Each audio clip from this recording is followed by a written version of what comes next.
Entonces las penicilinas que se descubrieron en el año 28 del siglo pasado y que su producción industrial, como decíamos, a partir del año 40, es un bactericida natural o semisintético, son grupos importantes, y su mecanismo de resistencia es algo que vamos a describir. Este mecanismo de resistencia es fundamental describirlo. Los mecanismos de resistencia a las beta-lactamasa pueden ser por beta-lactamasas simples. O sea, una beta-lactamasa simple. ¿Qué es una beta-lactamasa simple? Una beta-lactamasa simple es una beta-lactamasa específica, por ejemplo, para penicilinasa específica, nada más. Esa es una beta-lactamasa simple. Entonces, esta beta-lactamasa simple hidroliza, ¿no?, por ejemplo, la penicilina y hace resistencia. Pero existen beta-lactamasas de espectro extendido. Beta-lactamasas de espectro extendido, BLE. Estas beta-lactamasas de espectro extendido se llaman así porque cubren tanto penicilinas en resistencia como cefalosporinas.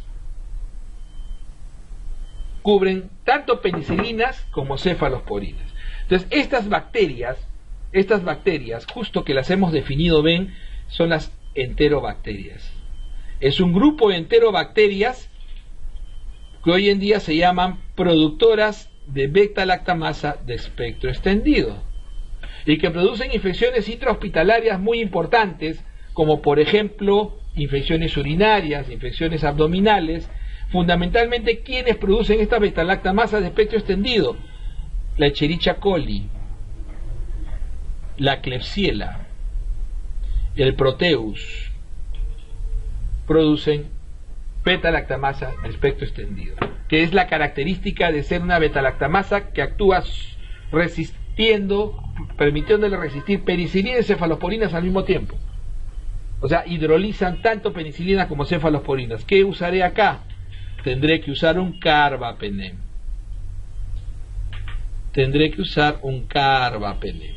¿Ok? Ahí tendré que usar definitivamente un carbapenem para poder vencer esa resistencia.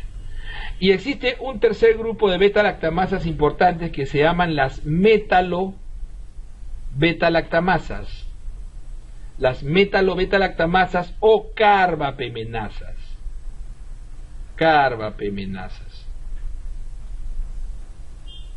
Entonces las carbapemenasas, como su nombre mismo lo dice, obviamente me va a conferir resistencia contra los carbapenems. Y mi mero, pucha, ¿ahora qué hago? Y esta enterobacteria se va a llamar, este grupito se va a llamar enterobacterias productoras de carbapemenasas, clásicamente Pseudomonas aeruginosa, clásicamente Acinetobacter. Estos son hoy en día los grandes problemas que ustedes van a conocer el próximo año en la residencia, ¿no? Pseudomonas y Acinetobacter, que algunos todavía siguen llamando pan resistentes o multidrogo resistentes, que en realidad hoy en día se clasifican como enterobacterias productoras de carbapemenasas y que solamente tenemos opción de tratarlas utilizando polimixina. ¿Ok? Entonces, ¿qué polimixina usamos nosotros? Usamos la polimixina E o colestina, ¿no? Entonces usamos acá las polimixinas.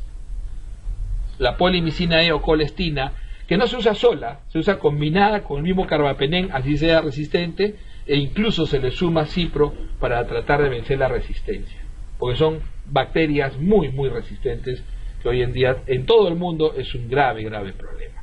Entonces, esa es característica de este grupo de las penicilinas, ¿no? Entonces, vamos a revisar las penicilinas. Vamos a revisar las penicilinas. Y entonces diremos que las penicilinas,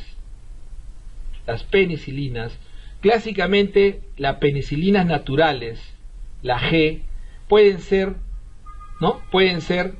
sódica o potásica.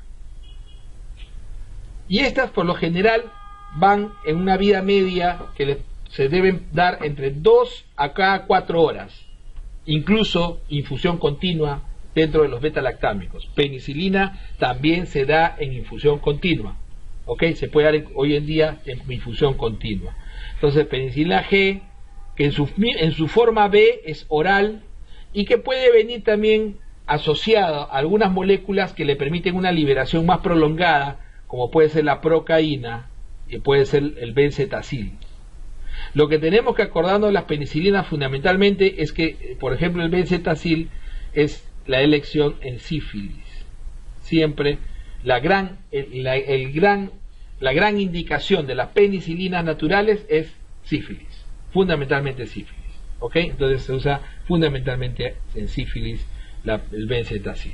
Y la penicilina B oral se puede utilizar incluso contra Streptococcus pyogenes, que es sensible, ¿no? Se puede utilizar Streptococcus pyogenes, que es sensible, en el caso de la faringoamigdalitis por vía oral. Apareció resistencia a las penicilinas y entonces nos crearon un grupo que se llamó las penicilinas antiestafilocócicas. Y esas penicilinas antiestafilocócicas, o también llamadas derivadas de la meticilina, son específicas para vencer esa beta-lactamasa específica, ¿ok? Del estafilococo. Y esas son fundamentalmente la oxacilina, la dicloxacilina, oxacilina que es parenteral, dicloxacilina que es oral. Estas son específicamente para tratar estafilo, como por ejemplo indicación clásica, celulitis, osteomielitis aguda, ¿no? La osteomielitis aguda clásica por estafilo, la artritis séptica. Entonces, indicaciones clásicas para utilizar estafilo, algunas piodermias, ¿no? Algunas piodermias por estafilo, incluyendo la forunculosis, que es clásica con el estafilo. Entonces, ahí está indicado oxa, por ejemplo, en artritis séptica de la comunidad. La primera causa hoy en día, y lo vamos a ver en reumato, de artritis séptica hoy en día es Staphylococcus aureus. Y en la comunidad el tratamiento es oxacilina, ¿ok? Aparecieron después las aminopenicilinas, y las aminopenicilinas eran penicilinas de espectro ampliado, pero no tan amplio como las que vamos a ver después. Entonces las aminopenicilinas, que es de mayor espectro, son fundamentalmente amoxicilina y ampicilina. Pero estas de acá perdieron por resistencia, perdieron mucho en espectro a lo largo de los años 80, 70, 80, y entonces prácticamente la amoxicilina sola la utilizamos fundamentalmente en vía respiratoria alta, fundamentalmente faringoamigdalitis y sinusitis, ¿no es cierto? Y la ampicilina sola, hoy en día prácticamente la usamos solo en contra listeria. Eso sí, tiene que quedarles claro, contra listeria. Cuando las combinamos con inhibidores de beta-lactamasa, que después los vamos a desarrollar más amplio, entonces nos permite aumentar, ya ahí sí, las indicaciones, como vamos a ver en el caso de amoxiclavulánico, ¿no? Va a aumentar su indicación hacia sinusitis, otitis media, incluso neumonía, y ITU como segunda elección. Y ampicilina se combina con sulbactam, ¿no? Y va a hacer fármaco de elección, por ejemplo, en peritonitis, por la cobertura que da amplia a anaerobios y gram negativos. Entonces es interesante.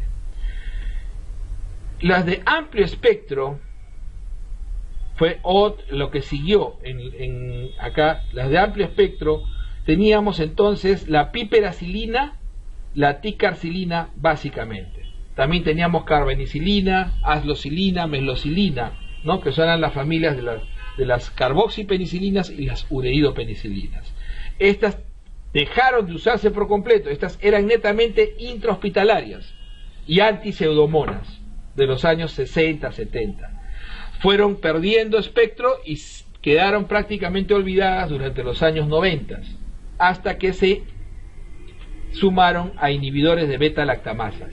y volvieron a ser recuperadas. Hoy en día ticarcilina clavulánico, piperacilina tazobactam. Entonces vamos haciendo más el espectro y va creciendo. Obviamente que esto algunos consideran como una nueva familia de penicilinas, o sea, penicilinas con inhibidores. Penicilinas con inhibidores. Lo consideran como el otro grupo, subgrupo de las penicilinas. Y aparecen en los años 80 ya los carbapenems. Entonces, aparecen los carbapenems, inicialmente imipenem, cilastatina, después meropenem, ambos activas contra pseudomona, y posteriormente ya aparece ertapenem, que no es activa contra pseudomona, pero tiene mejor performance, no produciendo resistencia cruzada a pseudomona, que es importante. Y por último ya aparecen los monobactámicos, el astrionam, que tiene la característica de no tener reacción cruzada de alergia, de hipersensibilidad, ni con penicilinas ni con cefalosporinas. O sea, es el que se puede utilizar en la alergia a beta-lactámicos. Entonces, decíamos que los beta-lactámicos, ¿no?, además de las penicilinas, tiene el otro grupo. ¿Cuál es el otro grupo? Cefalosporinas. Y las cefalosporinas van a ser característicamente de primera generación antigram positivos, más que antigram negativos. La segunda generación todavía gram positivos y crecen gram negativos. Característicamente en segunda generación nunca hay que olvidar actividad alta contra Haemophilus influenza por parte de la cefuroxima y actividad antianaerobia contra anaerobios en el caso de la cefoxitina y cefotetán también, ¿ok? Entonces, tercera generación, netamente gram negativos. Entonces, tercera generación se caracteriza por ser netamente gram negativos. Y estos gram negativos pueden ser no antipseudomonas, la gran mayoría, ceftriaxona, cefotaxima, o sea, no antipseudomonas, no antipseudomonas y antipseudomonas, que básicamente es la ceftazidima, ¿no es cierto? Entonces ahí tenemos la ceftazidima, ¿ok? Nunca se les está indicado el usar cefalosporina tercera para infecciones de piel, por ejemplo, gram positivos. Sin embargo, se hace, ¿no? Ese es un error que se suele cometer y que a veces uno tiene en elección. Si tienes una celulitis, puedes escoger una cefalosporina tercera, no la debes escoger. Específicamente ceftriaxona y ceftazidima pierden muchísimo espectro contra gram positivos. Solamente está indicado en pie diabético nada más, ¿ok? Cuarta generación, ¿qué característica tiene? Acá es básicamente cefepime y es actividad antineumocócica, antipseudomona, cefepime. Y quinta generación es la nueva, que todavía no llega al país, que su característica, cada una tiene una característica, pero estamos tratando de caracterizarlos. La quinta generación es anti-Staphylococcus aureus, meticilino resistente. ¿Y por qué características esto? Porque ninguno de los anteriores cogía Staphylococcus aureus meticilino resistente. O sea, acuérdense que todos estos, a excepción de la penicilina natural, cogían estafilococo meticilino sensible, ¿ok? Nadie cogía estafilococo meticilino resistente, ni carbapenem, ni monobactámico, ni piperacilina, le pongas o no, inhibidor de beta-lactamasa, ni primera, ni segunda, ni tercera, ni cuarta. Todos solamente cogían estafilo meticilino sensible. Entonces, cuando tenías una infección, por ejemplo, una neumonía intrahospitalaria, donde una de las posibilidades era que estuviera un meticilino resistente, tenías que sumarle banco. A todos estos a todos tenías en general, salvo a todos tenías que sumarle banco para cubrir tu estafilococo meticilino resistente. La quinta generación se exime de eso. Cubre, es antiestafilocócica meticilino resistente. Esa es la característica de la quinta generación. Entonces, no olvidar, gram positivos, netamente, primera generación. Gram positivo y gram negativos, específicamente actividad contra hemófilos, cefuroxima, segunda generación, y antianaerobia, cefotaxima. Tercera generación, netamente gram negativo, netamente intrahospitalario, netamente gram negativo, también hay orales ahí, y fundamentalmente una sola importante para antiseudomonas, que es ceftazidima, pero que la desventaja que tiene ceftazidima es que no cubre neumococo, entonces pierde neumonía, no debería ser usado. En cambio, cuarta generación cefepime, ¿por qué se separa? Porque es antiseudomona antineumocócica, solita, nadie más es igual de las cefalosporinas. Y quinta generación, antiestafilococo aureus meticilino resistente, donde vamos a ver que es como combinar un cefepime con una banco, prácticamente, ¿no? En ceftobiprole y ceftarolin. Entonces, en los beta-lactámicos tenemos que hacer siempre hincapié respecto a lo que es fundamentalmente su distribución. La gran mayoría de los beta-lactámicos respecto a la absorción, acuérdense que la mayoría son, ¿no?, en el ADME, como decíamos, siempre vamos a revisar el ADME, en la absorción, la mayoría son parenterales. Entonces, cuando la gran mayoría son de algo, acordémonos de quiénes no lo son. ¿Quiénes no son parenterales? Clásicamente, amoxicilina, las aminopenicilinas. O sea, básicamente, amoxicilina es las no parenterales. ¿Quiénes más? Encefalosporinas, de primera, fundamentalmente, la cefalexina, y de tercera, la cefixima. En general, casi todas las demás son de utilidad parenteral. Y la dicloxa en el caso de las antiestafilocócicas. La otra característica es respecto a su distribución. Se distribuyen muy bien, incluso en el sistema nervioso central, ¿no? Pero necesitan meninge inflamada, excepto ceftriaxona. La ceftriaxona no es el único antibiótico que no requiere meninge inflamada para entrar en niveles efectivos al sistema nervioso central. Esa es característica de su distribución. Entonces, después tenemos que especificar respecto a la excreción. Respecto a la excreción, existe una característica. Casi todas son filtradas, muy bien filtradas, casi todas, incluyendo ceftriaxona, todas son muy bien filtradas. La mayoría se filtra muy bien en el riñón, pero también tienen que ser secretadas en una buena cantidad. Y la secreción tubular puede ser inhibida por el probenecid. Entonces, pregunta clásica, la utilidad del probenecid es básicamente para inhibir la secreción tubular. ¿Y eso qué hace? Incrementa la vida media, cantidad de fármaco útil todavía circulante, porque disminuye la eliminación, ¿ok? Disminuye la eliminación. Entonces, eso es básico para poder tener como concepto.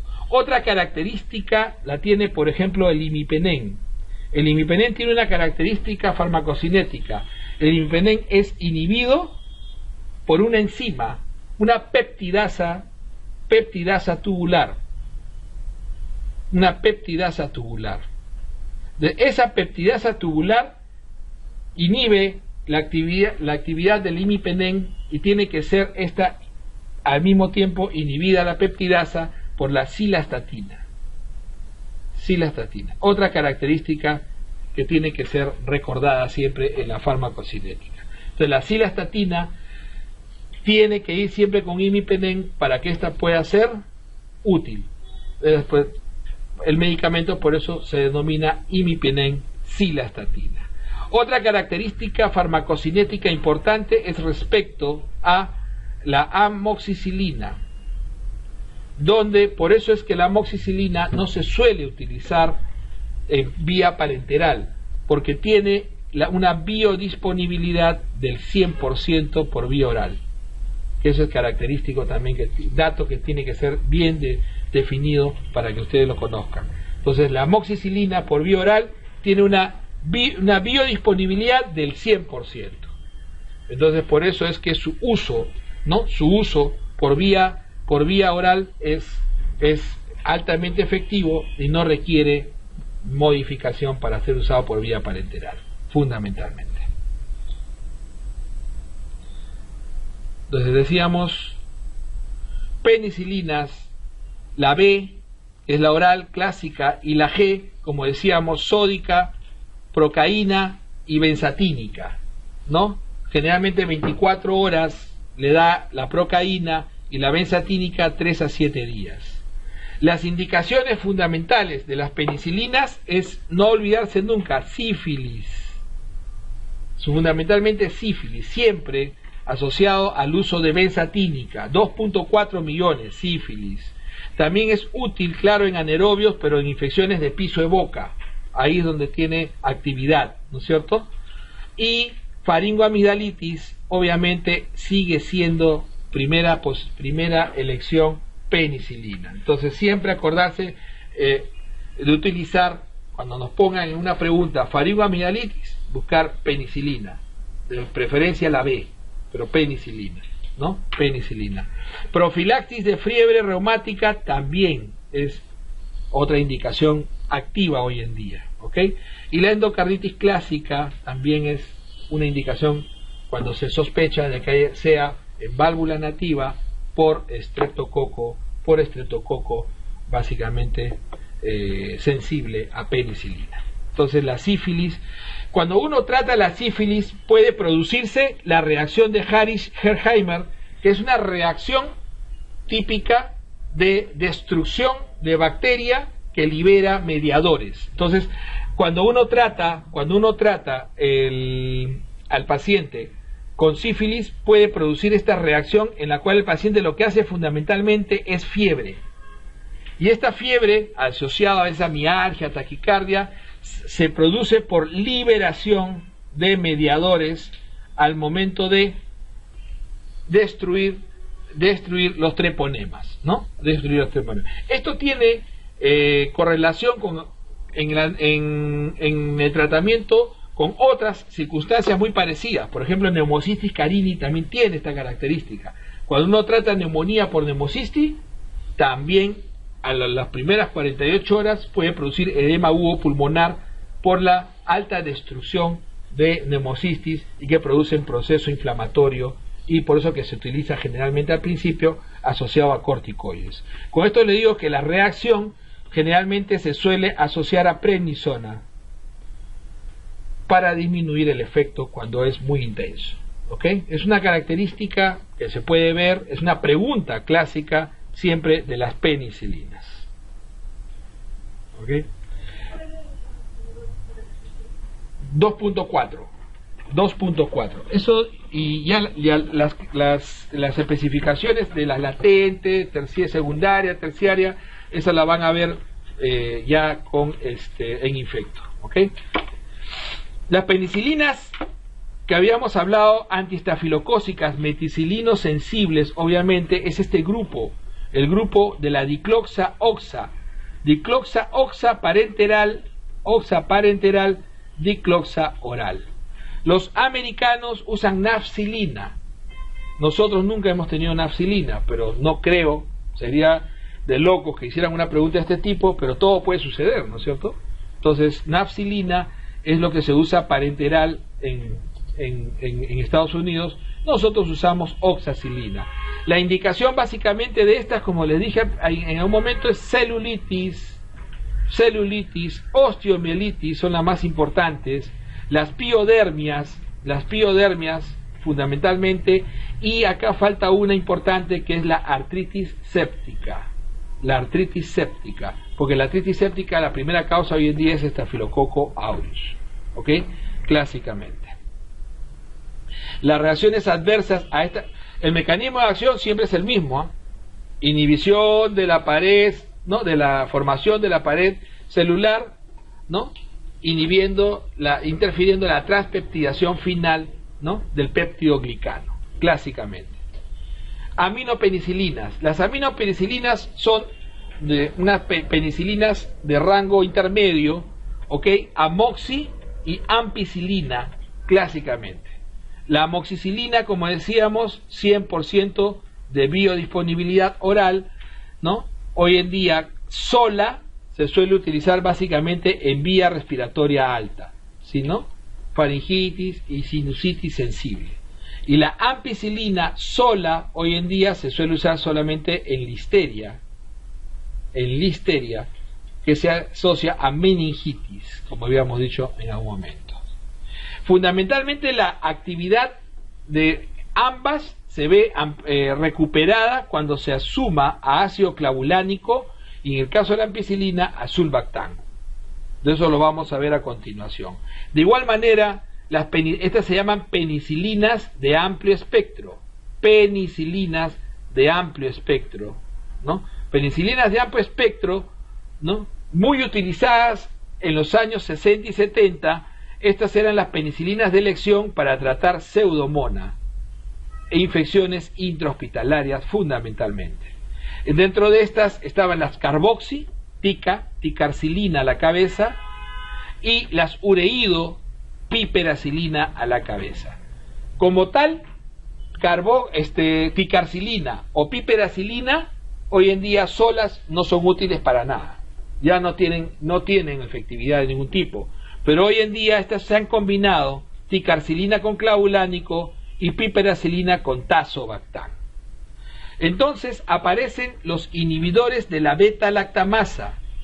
En los años 70, en un momento, no les dije creo en la introducción, pero desde el año 68 hasta el año 2000 no hubo descubrimiento de nuevas familias. La industria ya se desinteresó completamente en los años 60 de la investigación en antibiótico-terapia. No era negocio.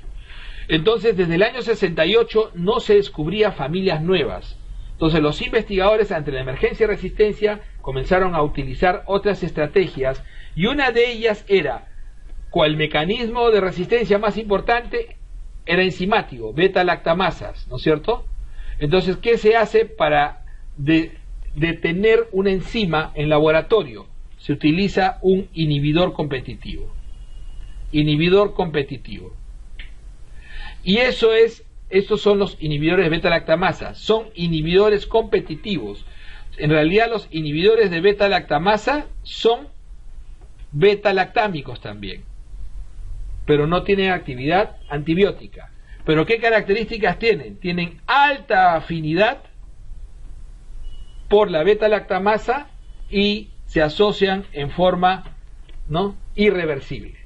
Entonces, este inhibidor de beta-lactamasas, el primero que se utilizó fue el ácido clavulánico, ¿no? Le confiere a la amoxicilina, que fue con quien se combinó básicamente de inicio, le confiere la capacidad de recuperar todo su espectro, gran positivo y gran negativo.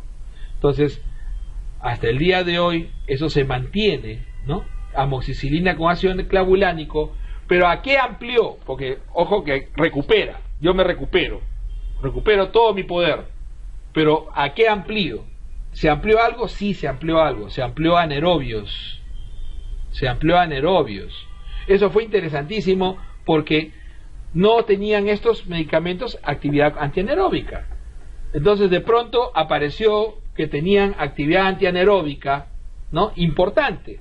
Entonces, ¿qué se descubrió entonces en ese momento? Que los anaerobios producían beta-lactamasas de forma natural. Y estos inhibidores por fin los inhibían y ampliaron a antianaerobios.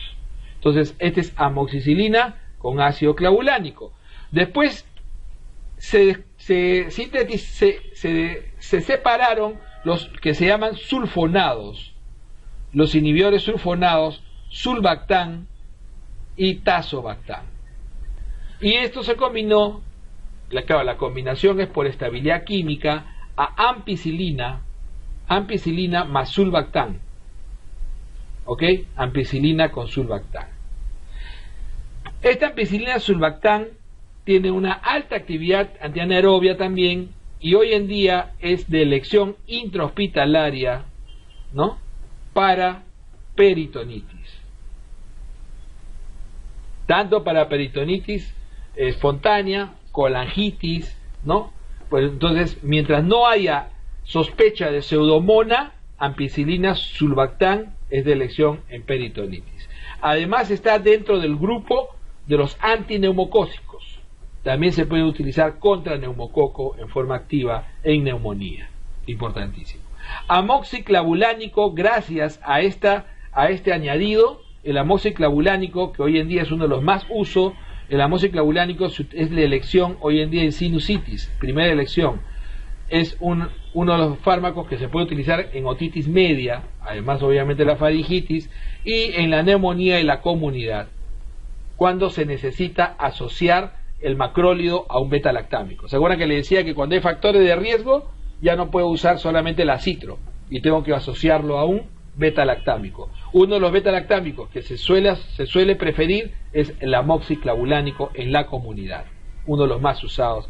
También se utiliza en infección del tracto urinario, especialmente en la gestante, muy útil, muy estable, y además de eso es de elección, ¿no? Después de la fosfomicina, el uso en la ITU no complicada, ¿ok? En la ITU no complicada. Amoxiclavulánico, hay que conocerlo bien, su efecto adverso clásico lo produce el ácido clavulánico, que es la diarrea osmótica. Es la diarrea osmótica, ¿ok? El ácido clavulánico tiene esta característica de producir, ¿no?, diarrea osmótica. No contraindica su uso. Eso no contraindica su uso, porque no es diarrea por antibióticos, ¿ok? Es diarrea osmótica. Esta diarrea osmótica es mayor cuanto mayor cantidad de ácido clavulánico se use. El tope de ácido clavulánico es 400 miligramos en 24 horas. La dosis inhibitoria fija es 125. Entonces yo combino con 125. Y para esto tengo dos tipos de combinaciones. La que combina 7 con 1, o sea, esto quiere decir 875 con 125, y la relación 4-1, 500 con 125. O sea, 875 de amoxicilina y 125 de clavulánico, que siempre fijo. 500 de amoxicilina y 125. Este de acá me da la posibilidad de usarlo cada 12 horas, mientras que este de acá es para usar cada 8 horas. ¿Dónde uso más clavulánico? En la relación 4-1. Porque lo uso 3 veces al día, 375, muy cercano a el tope, 400. Y eso produce más posibilidad de diarrea, ¿no es cierto? Que no contraindica su uso, ¿eh? Yo puedo tener las heces, puedo hacer un poco de diarrea osmótica, no me da alcohólico, no me da nada, básicamente heces pastosas o semilíquidas, y sigo usando mi medicamento. Y al día siguiente que termino el tratamiento, para la diarrea. Porque así es la diarrea osmótica, ¿no? Tú dejas de utilizar lo que te produce la ósmosis y ¡boom! Esa es la prueba de que eso es osmótico, ¿ok? Entonces, en pediatría, clásicamente, esta relación 7-1 es 457 y esta relación 4-1 es 250, 62.5, si mal no recuerdo, ¿ok? Es la clásica combinación de amoxicilina con ácido clavulánico. Después se combinó los de amplio espectro antiseudomonas, como es piperacilina, con tazobactam. Y eso es importantísimo porque la piperacilina tazobactam es hoy en día uno de los fármacos más utilizados en el intrahospitalario y es de elección cuando yo quiero cubrir neumococo y pseudomona al mismo tiempo. Por ejemplo, está en ese grupo, antipseudomona, antineumocócico. ¿Ok? Antipseudomona, antineumocócico. Entonces, neumonías intrahospitalarias con sospecha de pseudomona, bronquiectasias, aspiración, donde tengo que cubrir además anaerobios, porque la ventaja es que cubre muy bien anaerobios, piperacilina, tazobactam, ¿no? Excelente antipseudomona.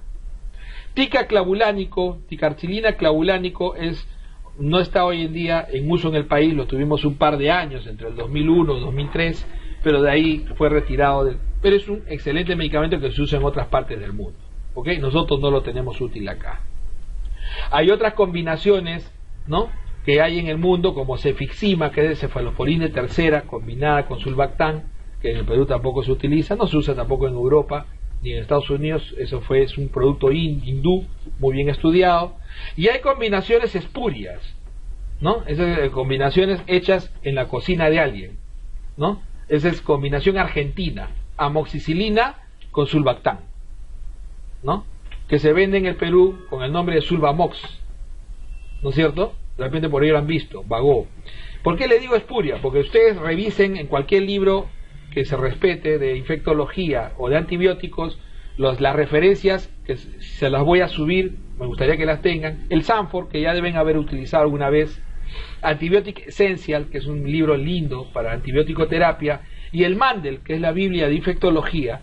Si ustedes en esos 3 libros, que en el mundo son las bases de la antibiótico-terapia, me encuentran una referencia de amoxi, ¿no? De amoxi sulbactam, no, les devolvemos la plata de Cumey. No existe, pero es una invención argentina, con estudios medios raros, que se les ocurrió. Dijeron, si el clavulánico produce diarrea osmótica y tanto se quejan, ¿por qué no combinamos con sulbactam? Se les ocurrió mezclarlo nada más. Producción industrial, venta, un nombre bonito, Sulbamox, y se vende, no se imaginan lo que se vende, ¿no? Claro, quien más lo usa son los cirujanos, ¿no? Ya no les digo por qué. Pero definitivamente, bueno, porque es que los visitan bastante, por eso era. Tienen buena visita médica. Pero definitivamente es un producto espurio, que sería una rareza, ya me caería de espaldas si lo llegan a preguntar algún día, porque ya es una cosa que no admite nada científico, ¿no? O sea, uno pone en PubMed, que ya es el, digamos, amoxicilina con sulbactam y no aparece nada, o sea, 0, no existe en el mundo, ¿no? Sin embargo, en Latinoamérica, incluyendo Centroamérica, se vende tremendamente. Esa es otra característica interesante. Ese grupo es interesante. Y entonces ven ustedes cómo amoxicilina con clavulánico recuperó su efecto gram positivo, pero a estafilococo meticilino sensible, gram negativos, E. coli, Klebsiella haemophilus, ¿no? E. coli, Klebsiella haemophilus, ¿no? Por eso que es activo en ITU, y antianaerobio. Entonces ustedes decían, pero amoxiclavulánico antianaerobio, sí, antianaerobio, mordedura. Cuando te muerden, ¿qué cosas te están dejando ahí? Anaerobios. La elección en mordeduras, excepto la mordedura, ¿no? La mordedura de mono, ¿no? La de mona no sé, pero la de mono, y la de araña, todos tienen indicación de amoxiclavulánico. Mordedura de humano, de gato, de lo que a ustedes se les ocurra, ¿ok? Enamorada, no sé. Entonces, cualquier mordedura, cobertura amoxiclavulánico, excepto en mono, donde lo que se transmite es herpes y la indicación es aciclovir, ¿ok?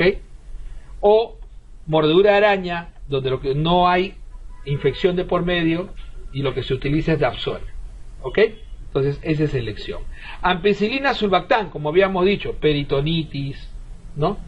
Antineumocócico, colangitis, ticarcina clavulánico, que ya no lo tenemos, alta actividad anaerobia, y piperacilina tazobactam, que actúa sobre pseudomona, al igual que tica, ¿ok? Alta actividad gram negativa, incluso pseudomona, alta actividad antianaerobia. Lo clásico en todas las penicilinas, que son los efectos adversos de hipersensibilidad, que pueden variar desde 0,7 hasta 10%. Acuérdense que clásicamente urticaria, angioedema, eran las reacciones de hipersensibilidad mediadas por ¿quién? IgE, ¿ok? Angioedema, etcétera, y aquellas ya no mediadas por IgE, como Steven Johnson y anafilaxia, Steven Johnson, que son mediadas básicamente por mediación celular, o sea, mediación celular. Nefritis intersticial, clásicamente la meticilina también es una reacción considerada de hipersensibilidad, ¿ok? También es considerada una reacción de hipersensibilidad. Y hay un exantema que se produce característicamente en los pacientes con mononucleosis infecciosa, ¿no? Cuando se usa amoxicilina o ampicilina. Ya se ve menos, obviamente, pero se ve todavía. Acuérdense que cuando se hace un mal diagnóstico se toma antibiótico.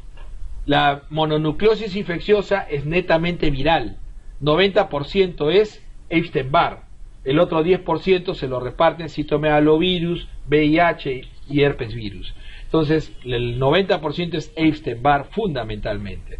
Característico, fiebre, dolor de garganta intenso, linfoadenopatías cervicales y más de 10% de monocitos en la fórmula del hemograma. Y entonces, un síndrome mononucleósido no debería recibir antibiótico, le dan amoxicilina y puede producir un exantema en el 50% de los, más del 50% de los casos. Y la insuficiencia cardíaca y difusión plaquetaria en las carboxipenicilinas, especialmente, fundamentalmente ahí la ticarcilina.